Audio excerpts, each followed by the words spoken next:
Bonjour à tous. Un exercice ici dans un pavé. Un pavé ici tel que par exemple la longueur AB est différente de la largeur AD qui est différente de la hauteur AE. Si nous avions eu un cube, AB est égal à AD est égal à AE. Donc ici on travaille avec un pavé de façon générale et on doit calculer un produit scalaire, le produit scalaire entre les vecteurs EB et FG, sans utiliser les coordonnées, mais juste la décomposition des vecteurs. Alors, ici, dans cet exercice, on va déjà représenter les vecteurs. Ça va nous aider à mieux voir. Donc le vecteur EB, c'est un vecteur ici, et le vecteur FG, c'est ce vecteur-ci.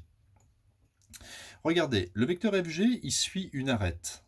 Donc ça, c'est très bien, ça, les arêtes. Mais le vecteur EB, il est oblique. C'est la diagonale de la face EFBA.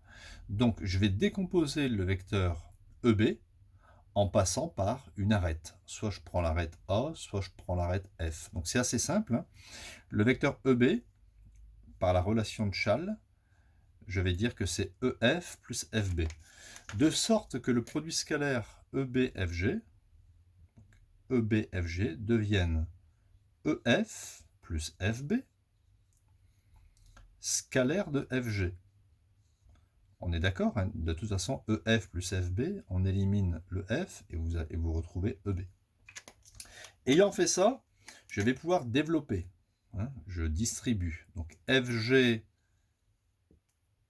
scalaire EF, FG scalaire EF, plus FG scalaire FB.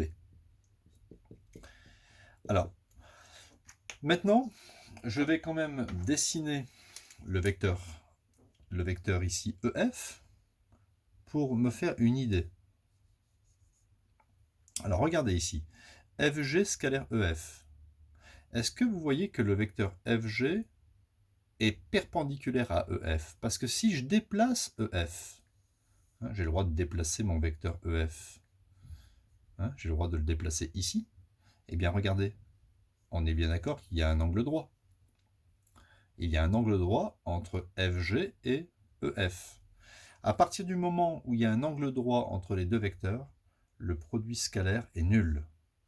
Donc au bac, vous pouvez marquer produit scalaire nul et mettre en dessous car FG, le vecteur FG, est orthogonal au vecteur EF.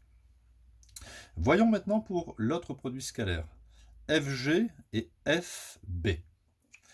Si je représente FB sur le schéma, c'est un vecteur qui est comme ça, FB, eh bien ce n'est vraiment pas compliqué. Entre FG et FB, il y a ici un angle droit. C'est normal puisque FGCB est un carré. Enfin, ici, c'est pas un carré parce qu'on n'a pas affaire à un cube, mais c'est un rectangle. Donc, s'il y a un rectangle, l'angle ici vaut 90 degrés. Donc, le produit scalaire est aussi nul, pour les mêmes raisons que précédemment, car le vecteur FG est perpendiculaire à FB. En conclusion, 0 plus 0, ça va me donner 0. Donc, la conclusion, je peux la marquer ici. Le produit scalaire de EB et FG est égal à 0. Et donc, qu'est-ce qu'on peut en conclure?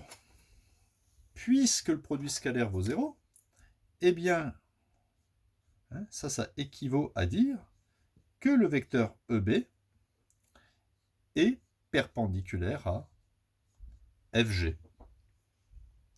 Donc le vecteur ici EB est perpendiculaire à FG. Alors on pouvait un petit peu s'en douter si vous voulez, parce que regardez, le vecteur FG, on est bien d'accord que le vecteur FG est égal à BC. D'accord? FG est égal à BC. Quel est l'angle entre EB et BC? On peut imaginer qu'ici, on a un angle de 90 degrés. Ou alors, regardez aussi que le vecteur BC correspond au vecteur EH. On va peut-être encore mieux le voir. Le vecteur BC correspond à EH. Et on voit mieux que l'angle ici vaut 90 degrés. Pourquoi? Parce que, regardez, je vais mettre en pointillé ici un trait qu'on ne voit pas. Est-ce que vous voyez que le plan EHCB est un rectangle? Vous voyez, hein, c'est un rectangle. C'est un peu comme si on avait coupé le pavé en deux. Ça fait comme une sorte de tremplin, vous voyez. Voilà. Quand on a coupé le pavé en deux, la face visible verte sera un rectangle. Donc ici, on a bien un angle droit. Donc le produit scalaire entre EH et EB est nul.